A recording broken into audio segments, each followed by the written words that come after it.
Thanks for tuning in to Let's Talk About It Media 21. I hope you're having a great day. Stay positive, stay focused. Let's get to it. What is the hot topic that's going on YouTube or Instagram?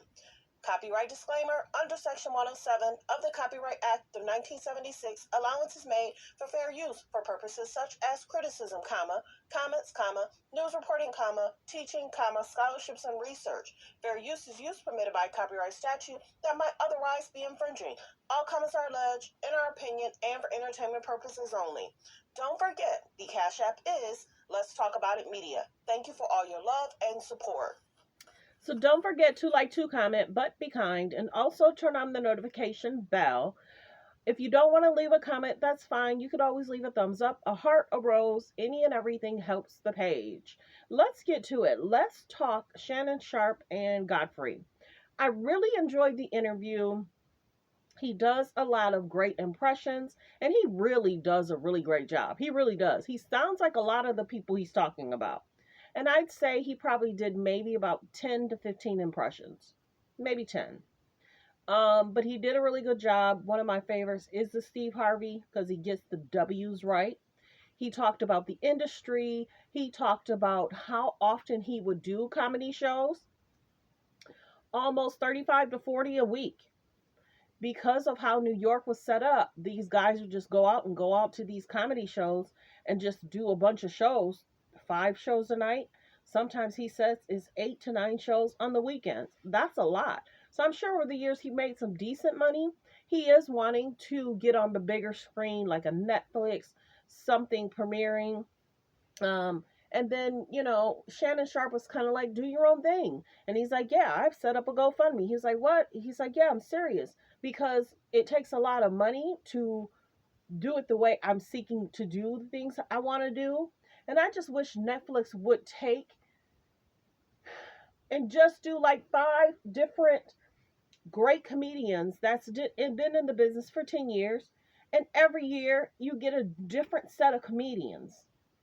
And that's something that they could, obtain or do, not just somebody that seems famous, but somebody that's respected in the industry. I get he's saying that we work really hard to bring, laughter to people.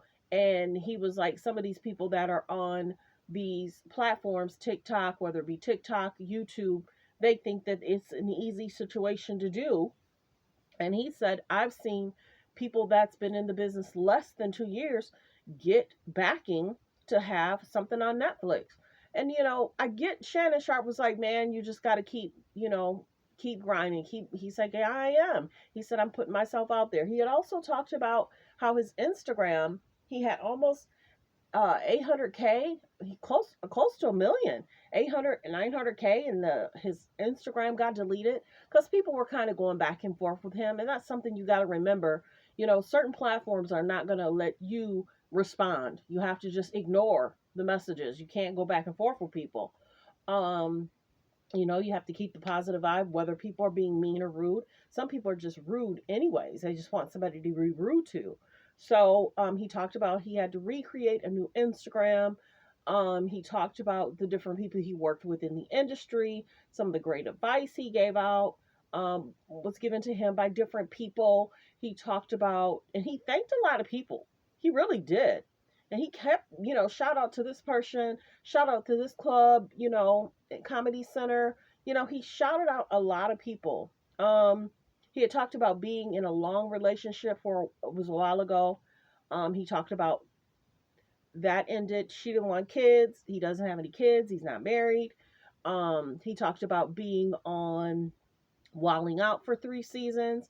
He said not because he wanted to, he needed to, just to get his name out there. Now, a lot of those people from Wilding Out, they've done extremely well, money-wise. They've monetized off that in a big, big way.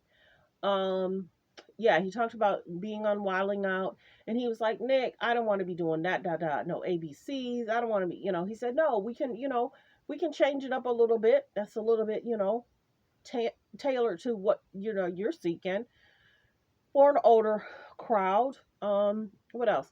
He talked about, I enjoyed the interview. I like the Shannon Sharpe interviews are 2+ hours. I'm glad they're not just an hour, because I feel like if it was just an hour, the interview would be rushed.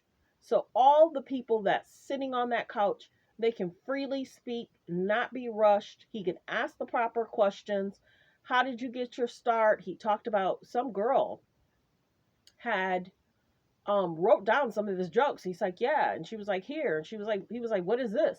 And she was kind of like, this was everything you joked about over the last 2 or 3 days, and I wrote it down. He was like, he really appreciated her doing that. He was talking about going to different sets in regards to being in New York, that there's so many different comedy shows, up doing possibly like 35 shows, 40 shows a week back in the day, because there was different sets of comics that were going out doing different shows. 4 to 5 shows a day, 8 to 9 shows on weekends. He said he'd easily do 35 to 40 shows a week back in the day. And that's some hard grinding, because each show, what are you getting paid? $50, $100, maybe more, depending on the location and how many people are in the club. Um, he talked about, the comedians. Should some of the comedians that's been out longer, should they have a little bit more respect from people that are trying to do TikTok and trying to become comedians? They both talked about relationships. I like how he did Shannon Sharpe the impression first. He sounded pretty good in regards to Shannon Sharpe. I like his Steve Harvey impression. That was really good. Um, how Steve says the W's. I would play the clip, but I don't want to get flagged. But yeah, I really enjoyed the interview. Let me know, did you see the Shannon Sharpe and Godfrey interview? What did you like about the interview most? I like how Shannon Sharpe are giving comedians a platform. I really do. I want to hear, because it's a funny show, and they're just being themselves, but then they're adding comedy to it. So some interviews are 1 hour because it's just, what are you doing? What are you getting into? What was your experience? But with comedians, they like to tell a story, so that's kind of why I like it being 2 hours plus. I really enjoyed the Cat Williams interview, and Cat Williams broke down what he was experiencing in the industry, some of the relationships he's had. A lot of those people haven't been back on the couch since the Cat Williams. He's had a few people after the Cat Williams interview, and everybody's kind of riding that ride. But I think this is a good interview. He did little, what was his little something? I can't think of the guy's name. He did him last week. But I think every week. Shannon Sharpe also talked about how busy his schedule is. He'd like to be in a relationship, but he's chasing the bag. So, well wishes. Thanks for tuning in. Thanks for supporting the channel. Like, comment, and subscribe.